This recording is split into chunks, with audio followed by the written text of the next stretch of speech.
Rising from the Ashes: How Black Women Are Rewriting Success Stories. Have you ever been told what you can't do? That visible ceiling that seems to follow you around like a shadow, not because of your abilities, but because of who you are. That feeling of being simultaneously hyper visible and completely unseen. I recently had the profound opportunity to interview Chi Love, a visionary whose groundbreaking research and advocacy have transformed how we understand resilience in professional spaces. Chi isn't just documenting patterns, she's dismantling them, rebuilding frameworks that have excluded Black women for generations. Her work illuminates pathways through seemingly impenetrable barriers, revealing that sometimes our greatest limitations aren't external at all. They're the stories we've been told about ourselves. What struck me most about our conversation wasn't just the data or strategies she shared, though those were powerful. It was the underlying current of unwavering belief that runs through everything she does. She Love isn't just documenting change, she's catalyzing it, creating ripples that transform individual lives and entire communities. The numbers tell a story that's both sobering and exhilarating. In April 2025 alone, Black women lost over 106,000 jobs, a staggering figure that would paralyze many communities. Let that sink in for a moment. 106,000 livelihoods, dreams, and financial foundations gone in a single month. But here's where the narrative takes an unexpected turn. Instead of defeat, we're witnessing what might be the greatest entrepreneurial renaissance of our time. Black women are now the fastest growing group of entrepreneurs in America. The very demographic facing the steepest climb is scaling mountains at unprecedented rates.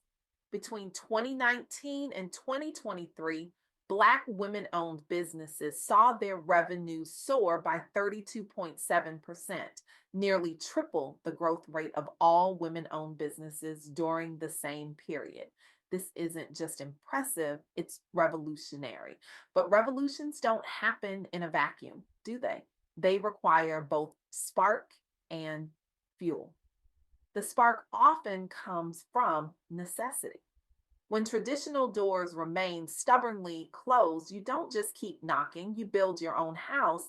That's exactly what's happening across America right now.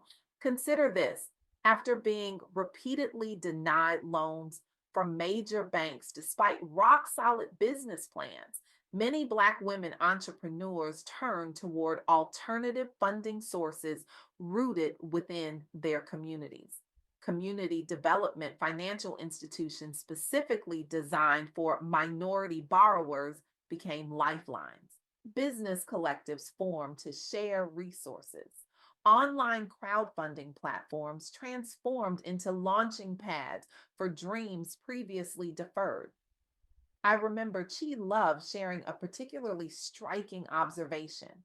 The system wasn't built for us to succeed, but that doesn't mean we can't rebuild the system, and rebuild they have.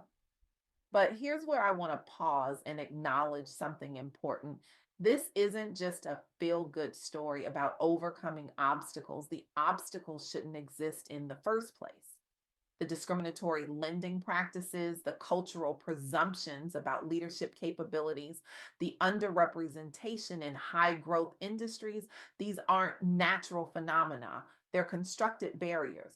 So while we celebrate the resilience, let's not romanticize the struggle, because the truth is, no one should have to be twice as good to get half as far. No one should have to be extraordinary just to be given ordinary opportunities.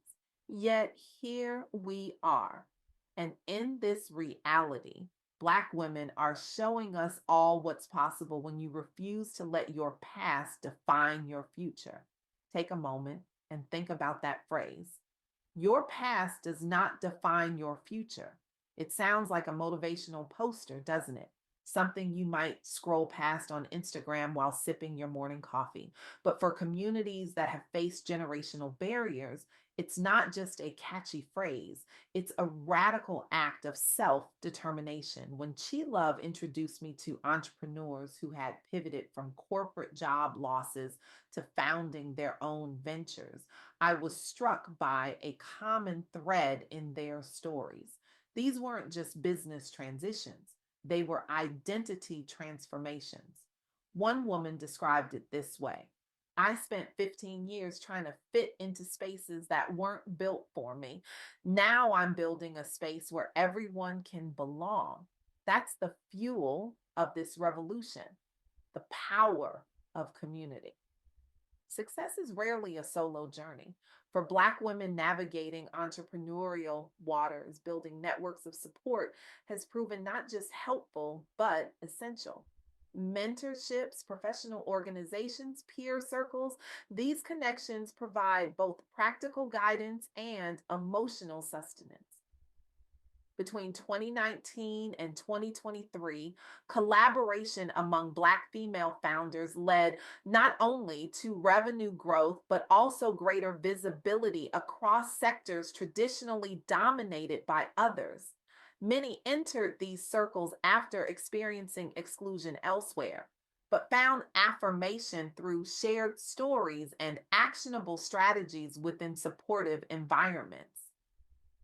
Chi Love emphasized this point repeatedly in our conversation. In isolation, we survive. In community, we thrive. This isn't just about having people to call when things get tough.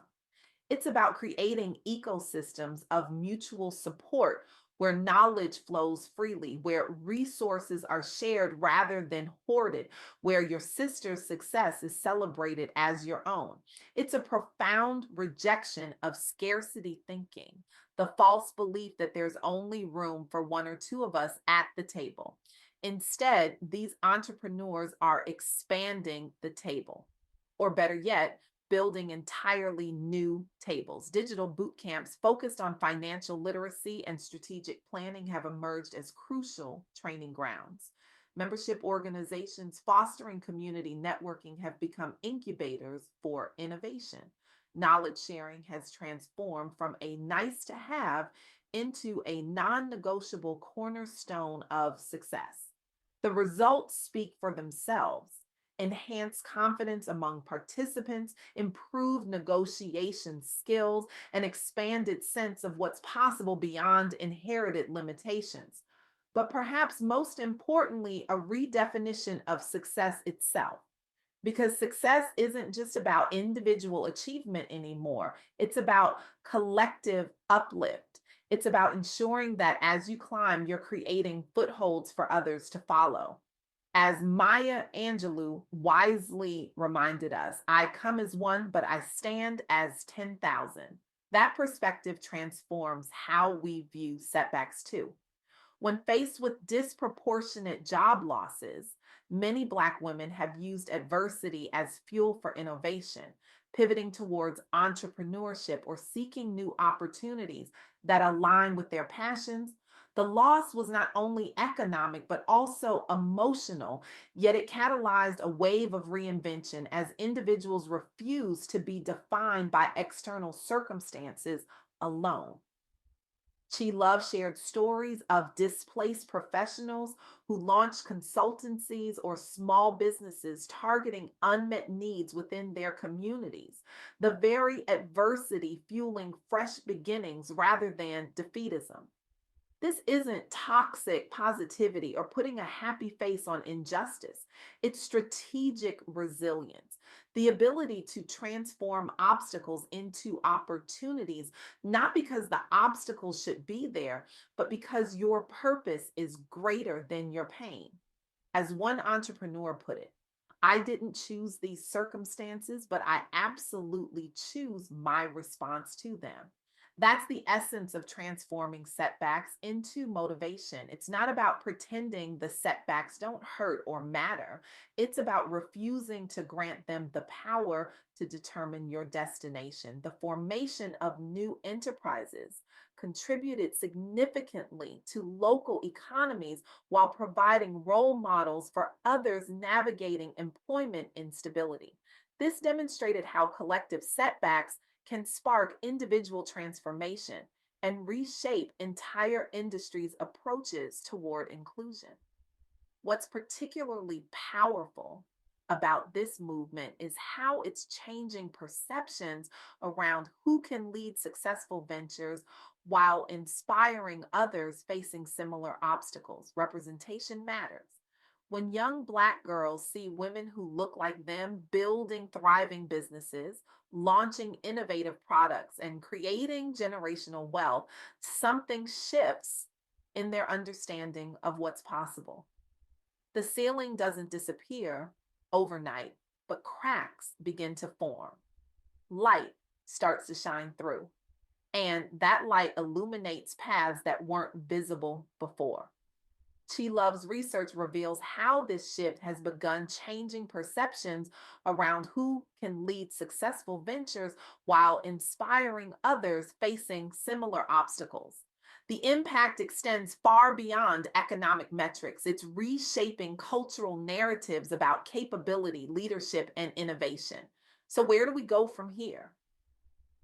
If you're listening to this and you're a Black woman navigating these waters, know this: your journey matters. Your struggles are real, but they don't define you. Your dreams aren't too big. If anything, they might not be big enough. As Audre Lorde reminded us, when I dare to be powerful, to use my strength in the service of my vision, then it becomes less and less important whether I am afraid. If you're listening and you're not a Black woman, there's still a crucial role for you to play. Allyship isn't just about good intentions.